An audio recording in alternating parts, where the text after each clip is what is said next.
Innal hamdalillah nahmaduhu wa nasta'inuhu wa nastaghfiruh wa na'udzu billahi min shururi anfusina wa min sayyiati a'malina. Man yahdihillahu fala mudilla lahu wa man yudlil fala hadiyalah. Asyhadu an la ilaha illallah wahdahu la syarikalah wa asyhadu anna Muhammadan abduhu wa rasuluhu alladzi la nabiyya wa la rasula ba'da. Sallallahu wasallam alaihi wa alihi wa sahbihi wa man tabi'ahum bi ihsan, amma ba'd. Kita masuk bab baru, babul aniyah, bab tentang wadah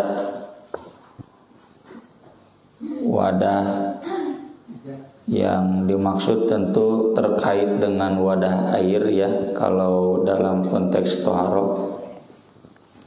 Dan wadah pada zaman Nabi itu kebanyakan terbuat dari kulit binatang.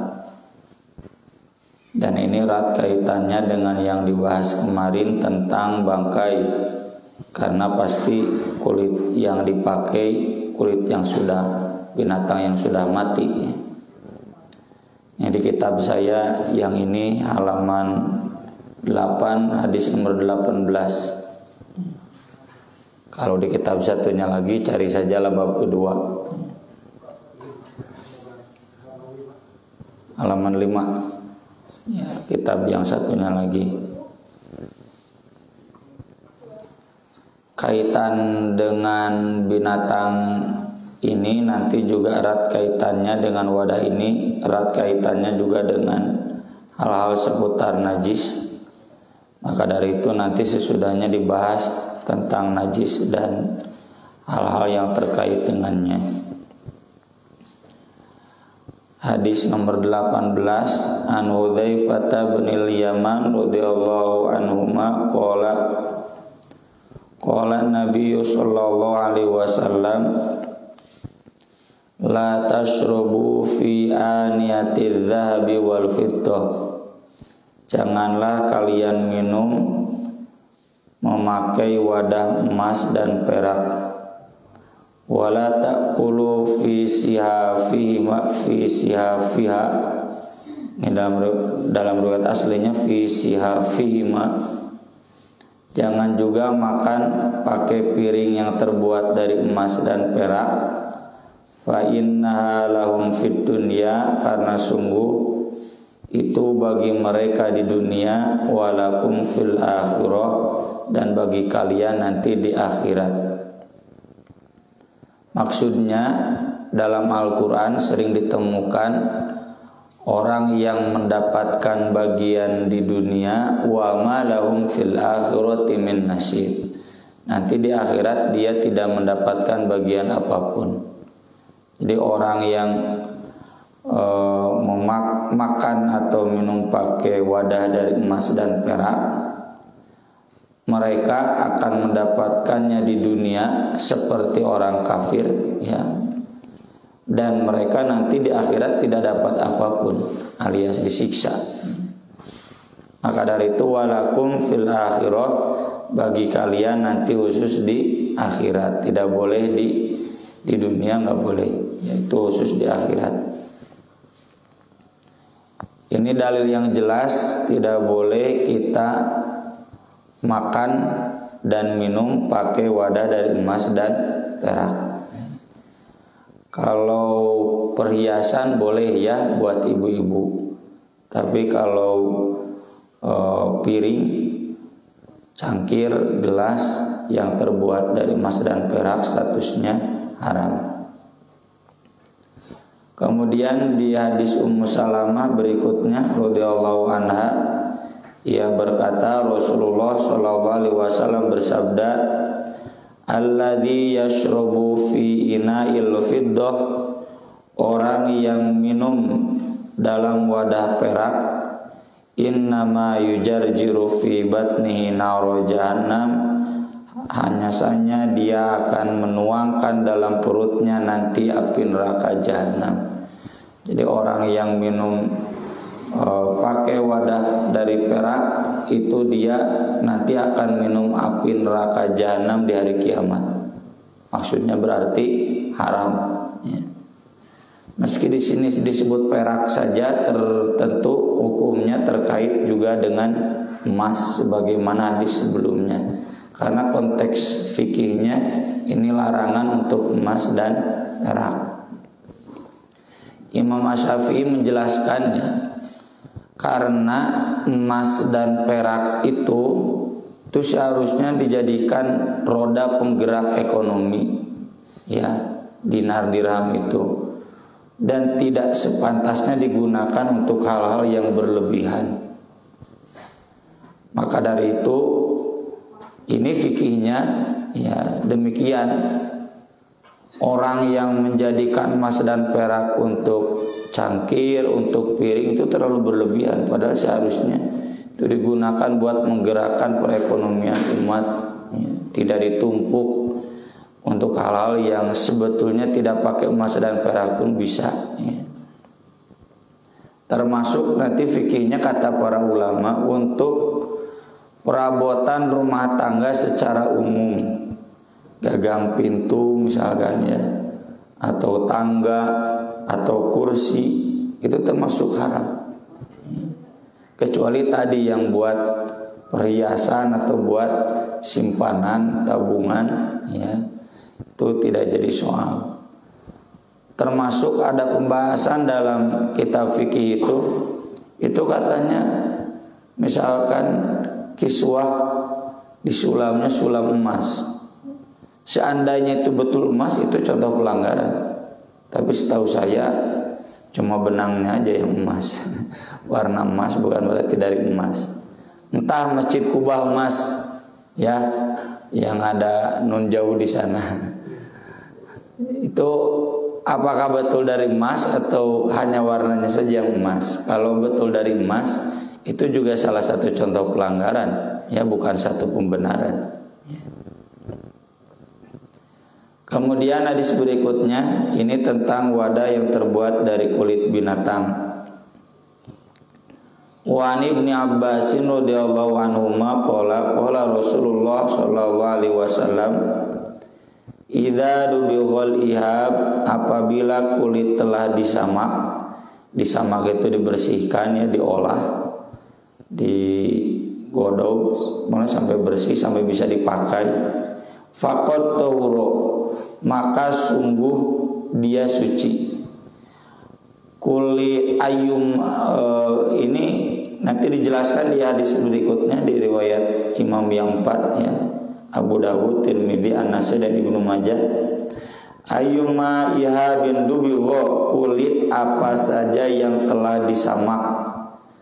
Kalau ayyuma berarti umum, mau yang bangkai atau yang tidak bangkai. Bangkai itu haram, tapi kalau kulitnya itu boleh dipakai, bukan dimakan. Kalau dimakan haram. Dipakai asal telah disamak. Dan pernyataan Nabi mensucikannya berarti jelas kulit bangkai itu statusnya najis. Tapi kalau sudah dibersihkan maka dia suci.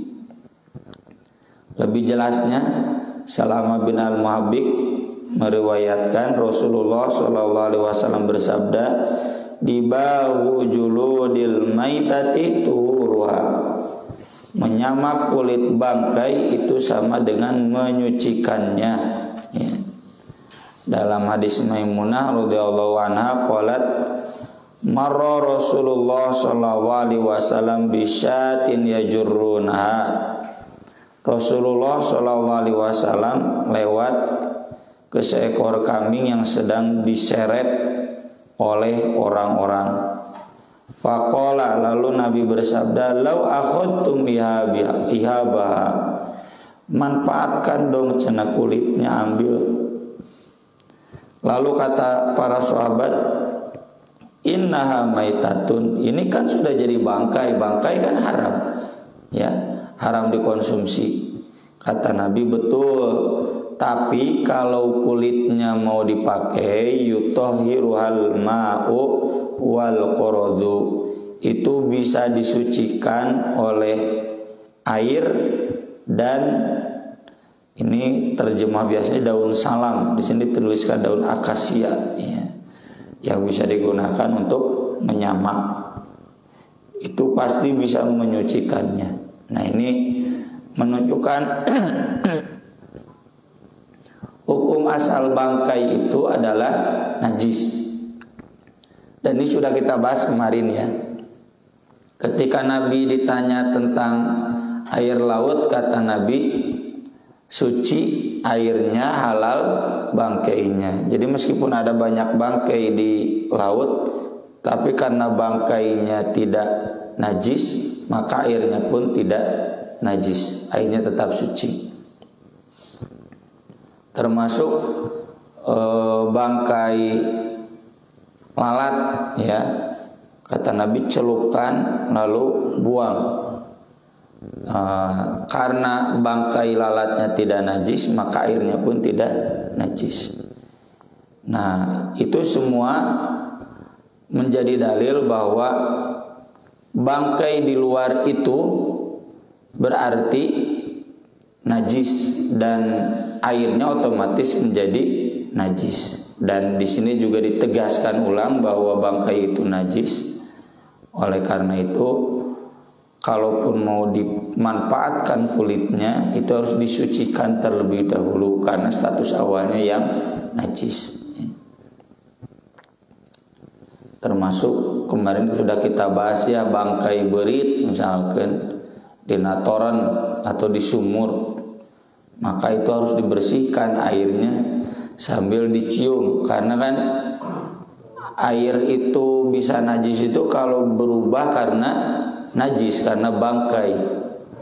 Ambuan kalau masih bau berarti masih najis. Kalau sudah tidak bau, misalnya sudah dibuang setengahnya, sudah tidak bau berarti sudah tidak ada najisnya. Kemudian bagaimana kalau itu wadah orang kafir? Hadis dari Abu Tha'labah Al-Khushani radhiyallahu an, qultu ya Rasulullah, inna bi ardi qaumi ahli kitab.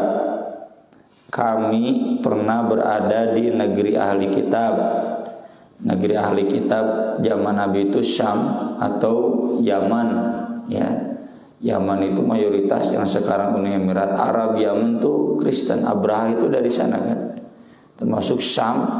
Syam itu yang sekarang Suriah, Palestina, Yordania sampai Turki, itu semua ngegeblek Kristen, kerajaan Kristen, kerajaan Romawi.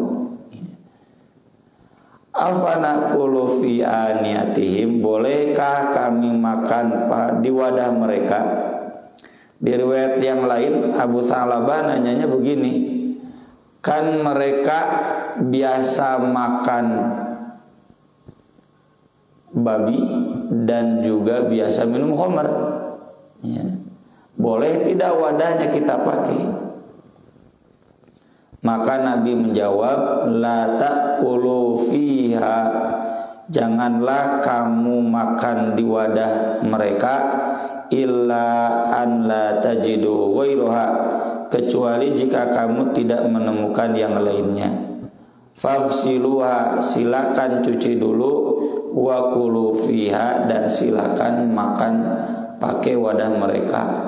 Maksudnya makan di restoran mereka, ya, restoran orang kafir, boleh atau tidak. Kalau di sana jelas diminum khamar, ya, dimakan babi, termasuk mungkin bangkai lantaran tadi puncit lah misalkan, ya, maka atau mencitna, menyembelihnya juga menyembelih yang tidak syar'i jadi masih bangkai, kata Nabi jangan makan di restoran mereka, kecuali nggak ada restoran yang lain boleh, tapi syaratnya dicuci terlebih dahulu.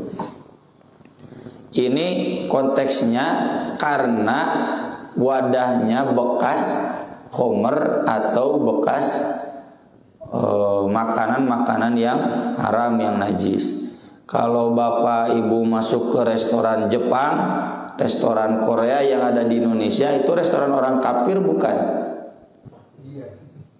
Bukan, sudah disertifikasi halal.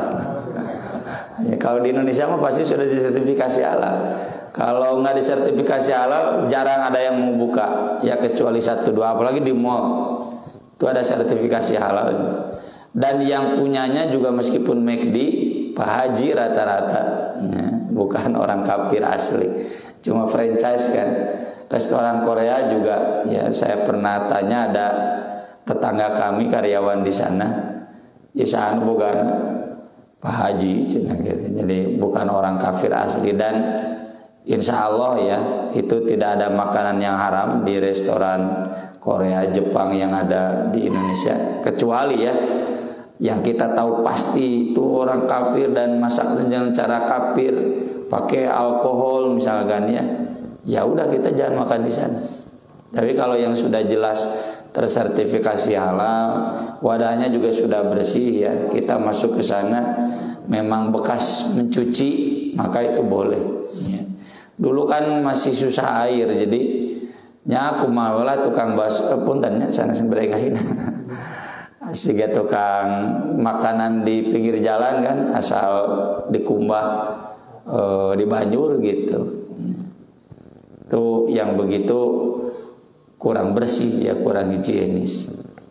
Jadi sekali lagi ini konteksnya, jika restoran itu di sana ada makanan haram, ada minuman haram. Kalaupun kita terpaksa makan di sana, nggak ada restoran yang lain, maka kita cuci terlebih dahulu. Kalau sudah jelas dicuci, ya udah nggak usah dicuci lagi. Ya. Biasanya standar SOP-nya kalau di restoran sudah dicuci. Ya. Kemudian wa Imran bin Husain radhiyallahu anna Nabiyya sallallahu alaihi wasallam wa ashabahu tawaddu min mazadati imra'atin musyrikah. Nabi SAW dan para sahabatnya pernah wudhu dari wadah air yang terbuat dari kulit binatang perempuan yang musyrik. Kalau musyrik berarti binatangnya disembelihnya dengan cara yang musyrik, termasuk haram. Wa ma uhilla li ghairillahi bih. Kulit binatangnya pun masih haram. Lalu kenapa Nabi pakai di sini? Jawabannya karena ini mau wadah air, bukan wadah buat nampung bangkai, bukan wadah khamr. Jadi pasti bersih. Ya.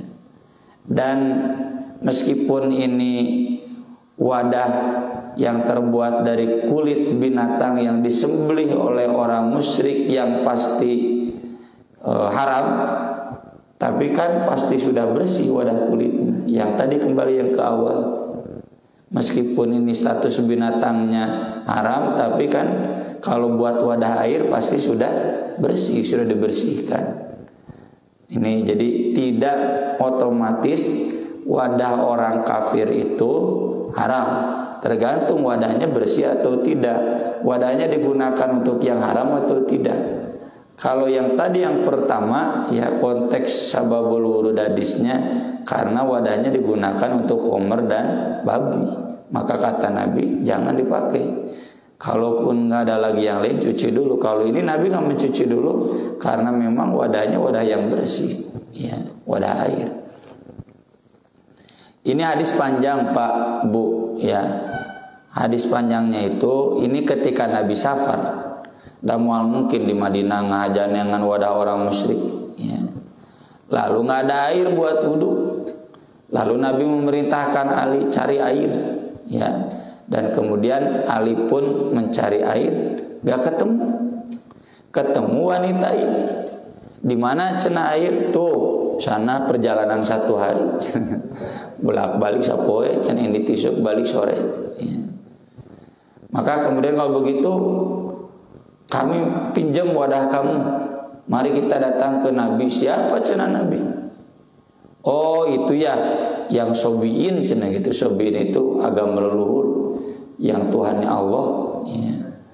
Maka kemudian dibawa, lalu diminta airnya 1 siuk oleh Nabi. Kemudian Nabi berwudu dari sana. Dan kemudian air 1 siuk itu digunakan wudu oleh rombongan sahabat ya. Dan cukup. Udah begitu air itu dikembalikan lagi ke wanita musyrik tadi masih utuh dan masih bersih. Awas kadenya tong jadi pikir tuh cenah Nabi ge cai urutna menang ngobok kumaha kemudian dikembalikan lagi, jangan.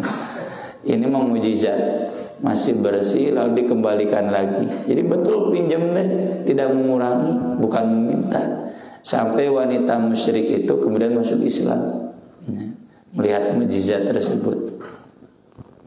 Dan ini yang sering kita jadikan dalil, atau saya jadikan dalil, para ulama jumhur jadikan dalil, bahwa ketika safar pun itu harus wudu dan dicari air. Kecuali kalau susah diakses air, boleh tayamum gitu. Jadi kalau bapak ibu ke rest area, aya masjid tong tayamum, udah pasti aya cai atau di rest area. Kecuali kalau sedang aliran misalnya, torennya sedang rusak, ya boleh itu tayamum. Ya. Karena oh iya, ada air aqua. Jadi kalaupun ke restoran misalkan airnya juga terbatas ya di rest area, maka jangan dulu tayamum, cari dulu air wudu meskipun sedang safar. Kemudian Anas bin Malik radhiyallahu anhu menjelaskan, anna qada'an Nabi sallallahu alaihi wasallam inkasara, wadah milik Nabi pernah ada yang retak, fattakhadha makana syi'bi silsilatan min fiddah, maka beliau sambung yang retak itu dengan rantai, lain rantainya silsilah itu yang memanjang pakai perak, siga timah lah ya, dipatri gitu, tapi pakai perak. Ini jadi dalil kalau perak itu sebagai penambal boleh. Yang nggak boleh itu wadah yang sengaja terbuat dari perak, haram.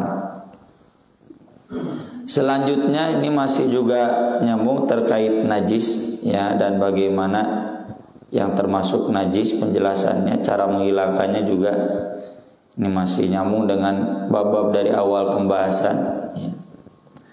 Anas bin Malik radhiyallahu anhu qala menjelaskan, suila Rasulullah sallallahu alaihi wasallam anil khamri tattakhadhu khallan.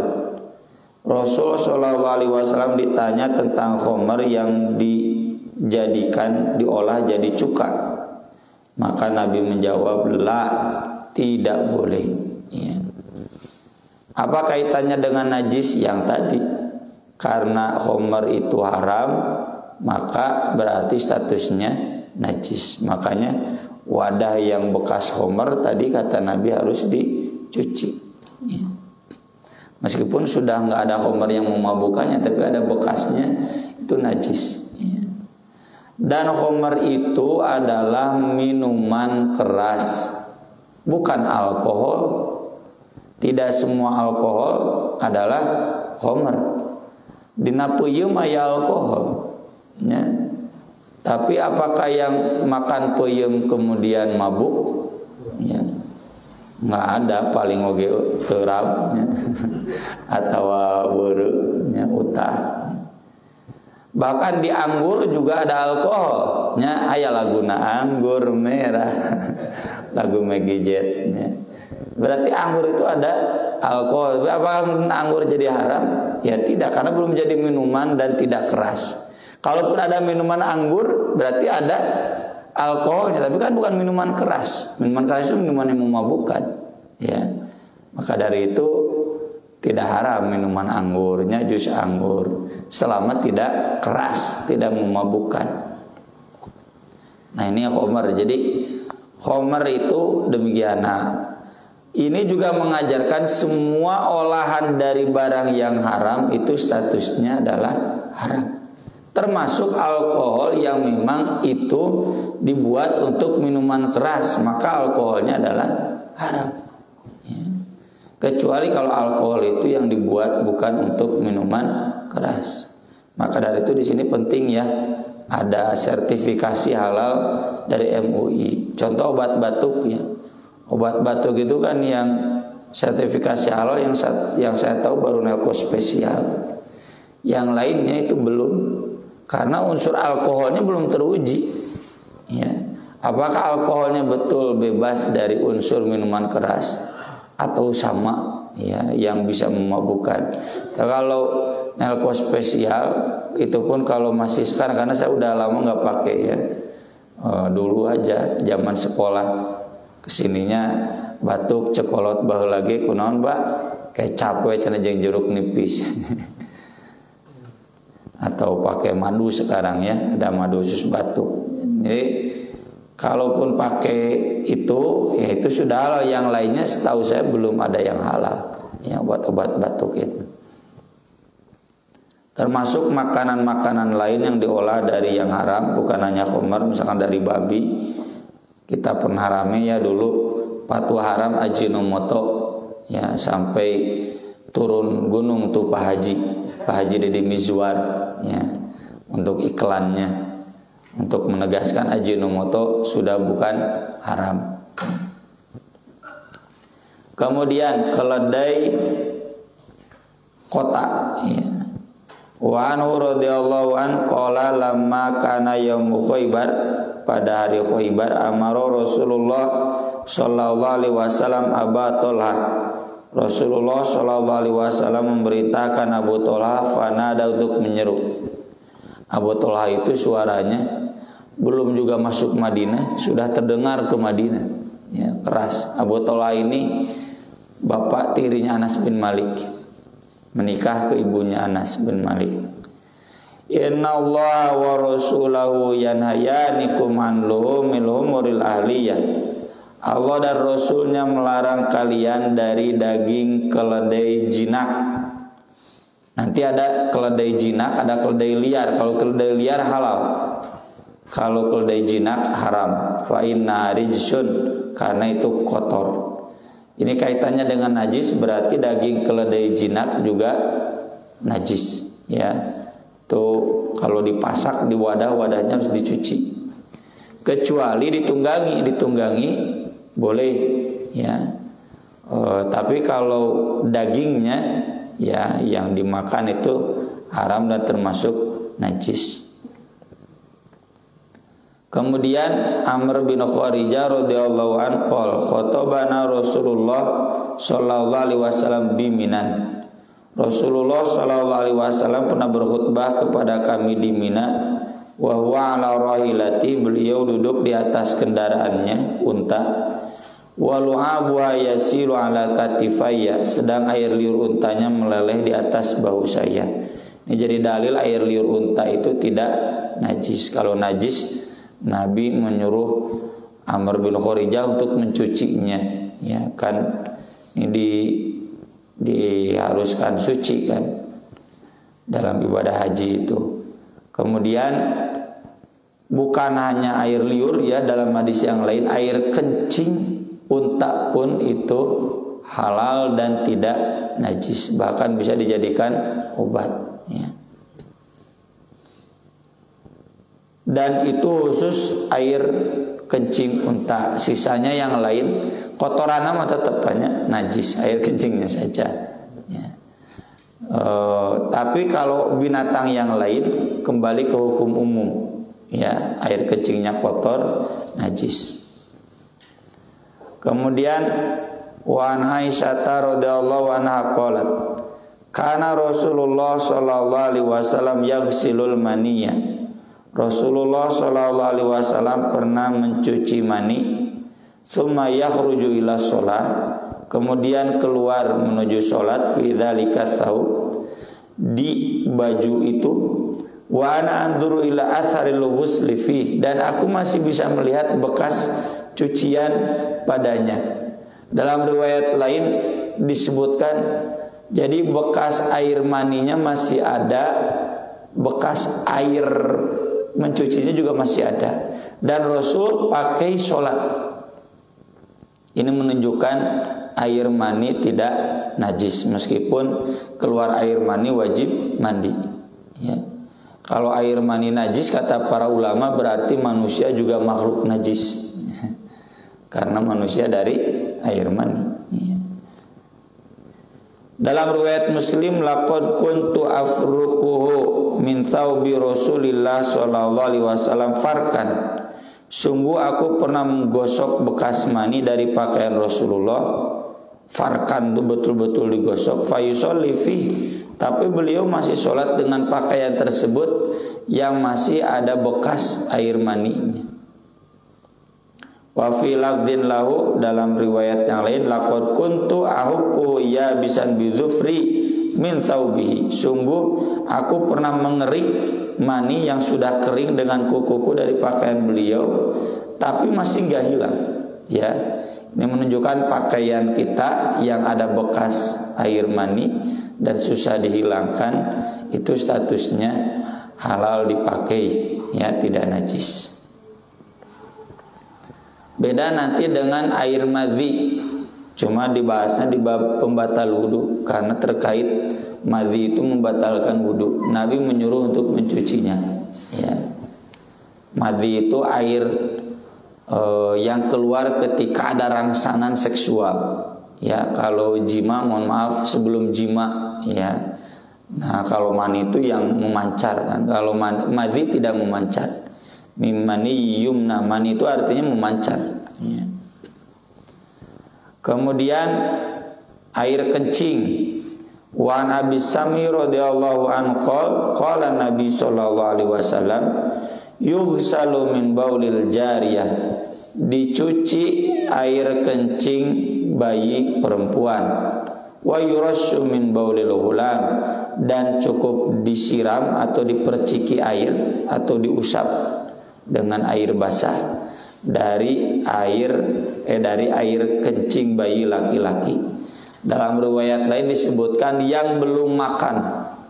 Kalau sekarang berarti yang masih ASI eksklusif. Itu kan 6 bulan ya.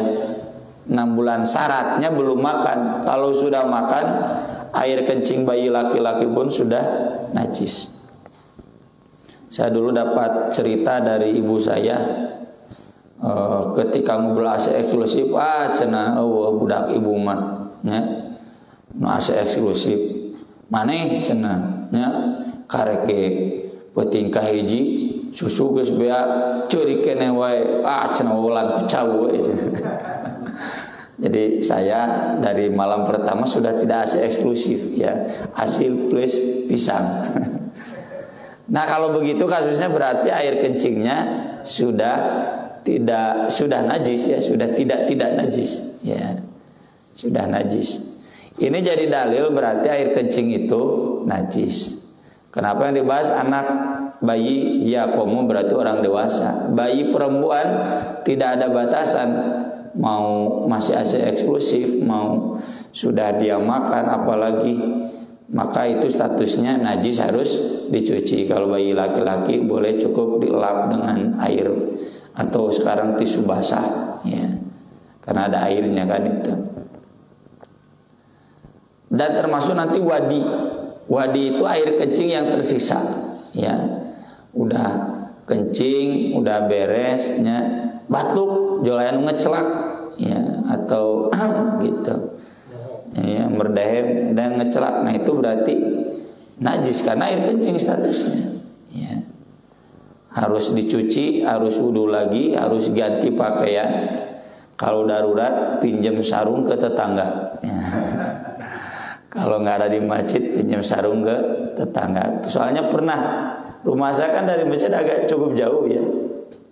Lalu ada anak-anak, Pak Ustadz, itu ada yang mau sholat di masjid pinjam sarung.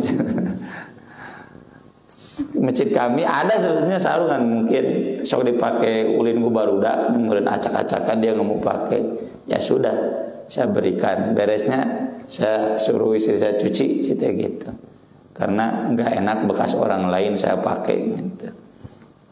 Jadi kalau darurat pakai sarung tetangga ya.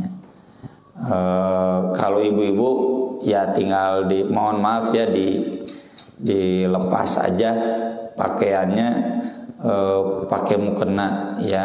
Mukenanya nggak ada di masjid, pakai mukena tetangga pinjam ya. Kemudian hadis berikutnya dari Asma binti Abu Bakar radhiyallahu anhuma, Nabi SAW menjelaskan tentang darah haid yang kena ke pakaian. Tahut tuhu, engkau kikis, summa takrusu bilma, lalu kamu gosok pakai air, dibilas, tsumma tandahu, kemudian disiram, tsumma tusolli fi, kemudian kamu boleh sholat pakai pakaian itu. Artinya darah haid itu najis, ya harus dicuci sampai bersih. Kemudian Khawlah pernah bertanya, Rasul bagaimana kalau darahnya susah hilang?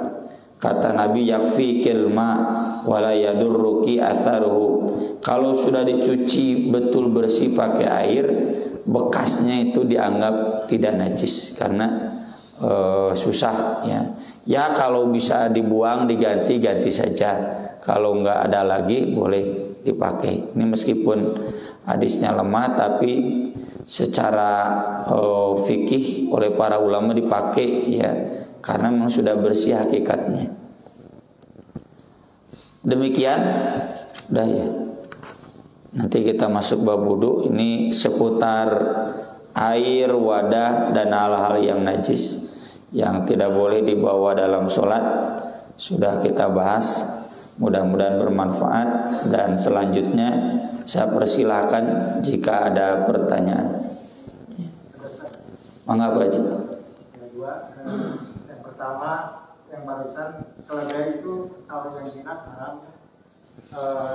Bagaimana kalau unta sama kuda gitu tunangan itu? Yang pertama. Terus yang kedua, ini Ustaz, ini memang sudah kelewat bab taharah.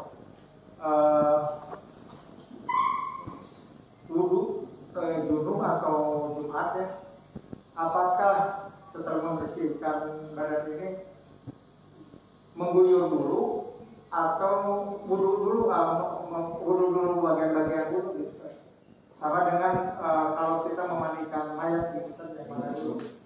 Terima kasih. Yang pertama, yang haram itu keledai jinak saja, jangankan kuda, ya, keledai liar pun halal. Ya. Kuda ada dalilnya, para sahabat pernah menyembelih kuda lalu dagingnya dimakan ketika safar, ya.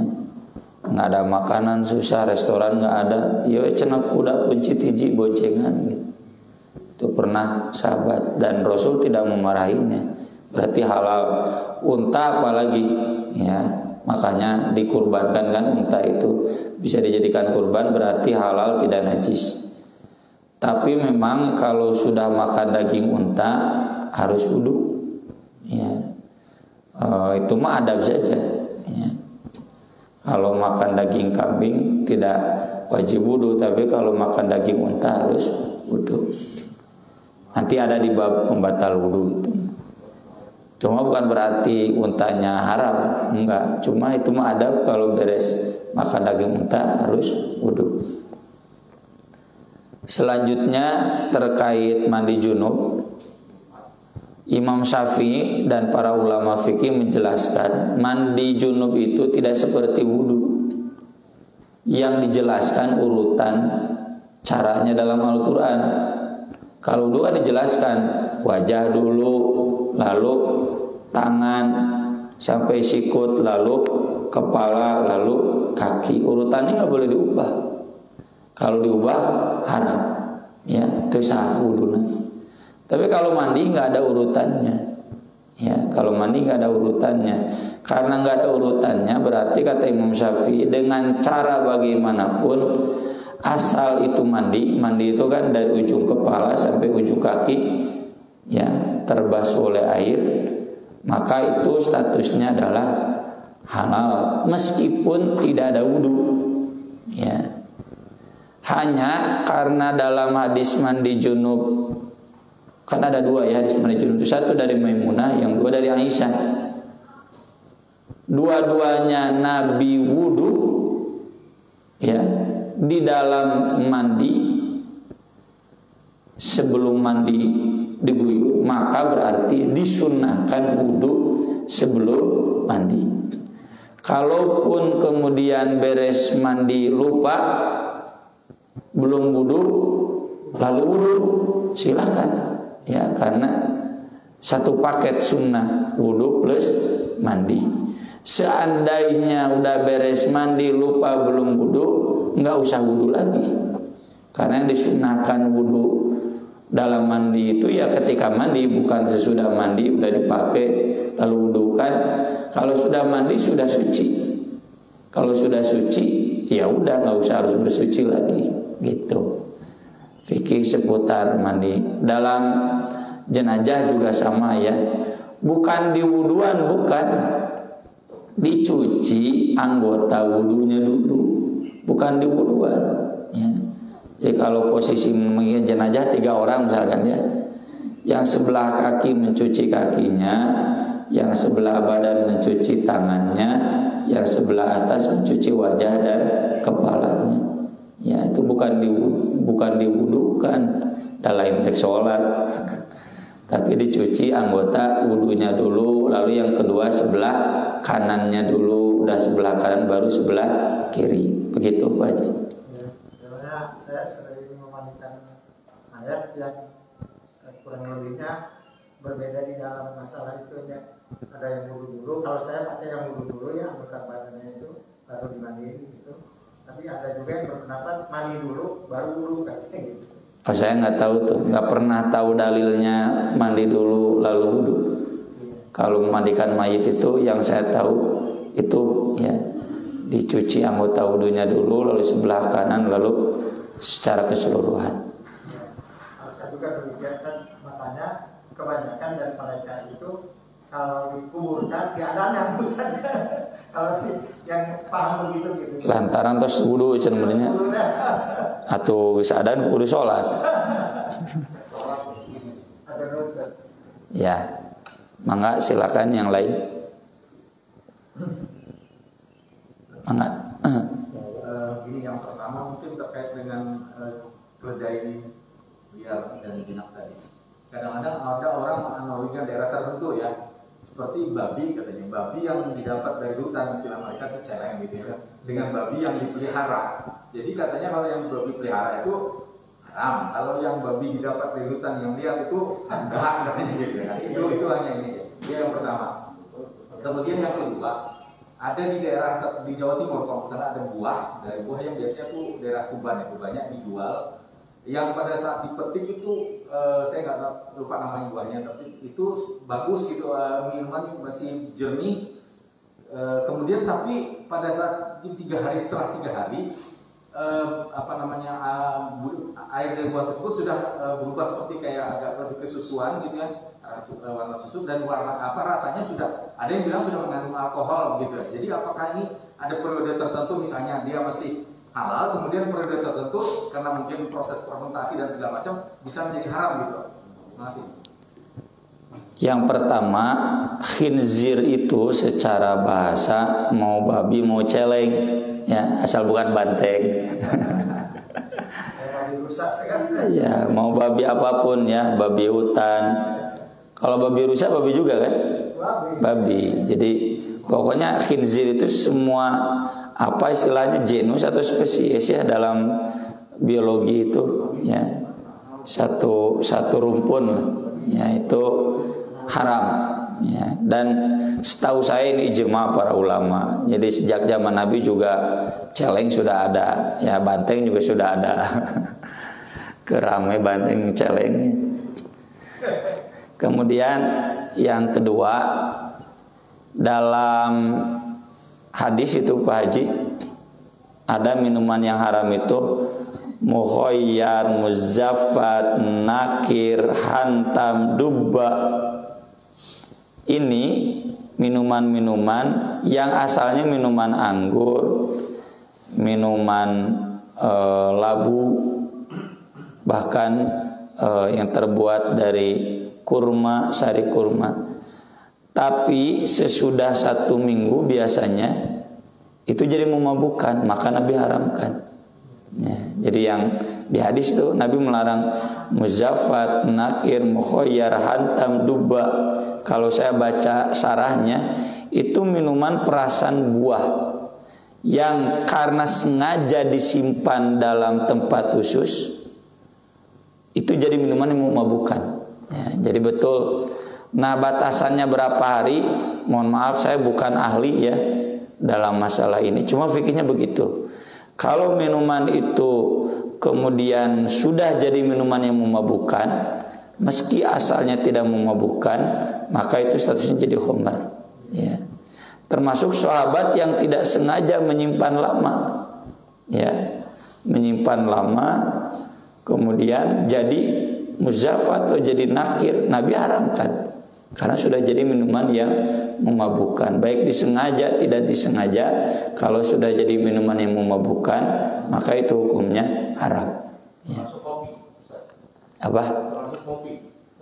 Kopi ada yang memabukkan? Ada, kalau kita fermentasi beberapa hari, dia nanti tuh ada kopi. Kalau kita fermentasi ya, itu ada kopi memang bisa memabukkan. Ya, berarti haram. Kalau kopi itu difermentasi kemudian jadi minuman keras, ya, ya, haram. Di zaman Nabi itu dijelaskan dalam hadis, al-khamru itu min khamsatin, dari anggur, dari kurma, dari gandum, dari madu, dari satu lagi saya lupa lagi. Tapi ini semua halal.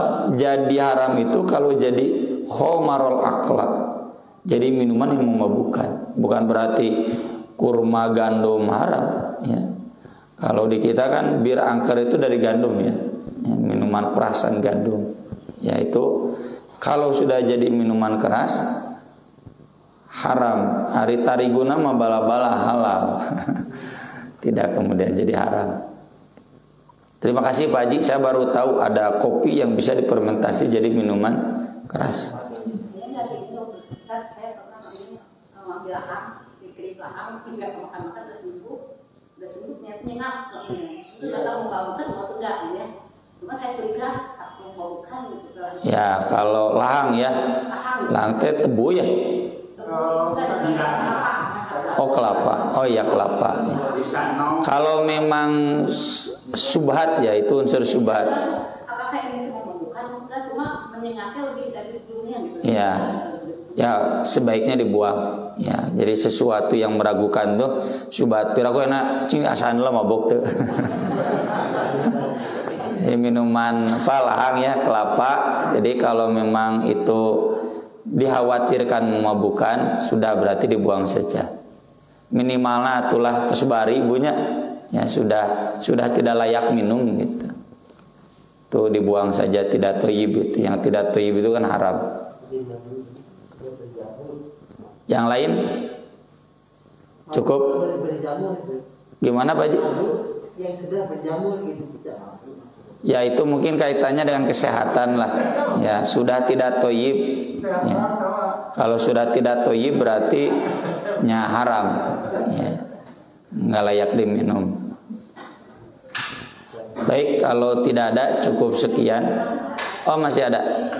Kalau cucumu, cacak gitu ya, kadang-kadang nempel kayak cucumu gimana? Atau cacak gitu nggak tahu. Itu hewan yang tidak berdarah ya, maka bangkainya sama kayak lalat. Ya, jadi tidak najis. Terlebih cucu mukiji mabuk karena ember mual mempengaruhi baunya.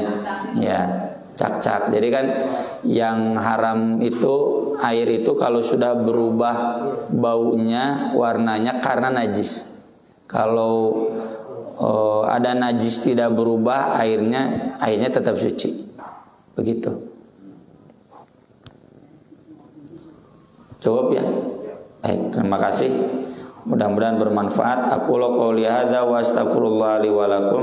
Subhanakallahumma bihamdik asyhadu an la ilaha illa anta astaghfiruka wa atubu ilaik.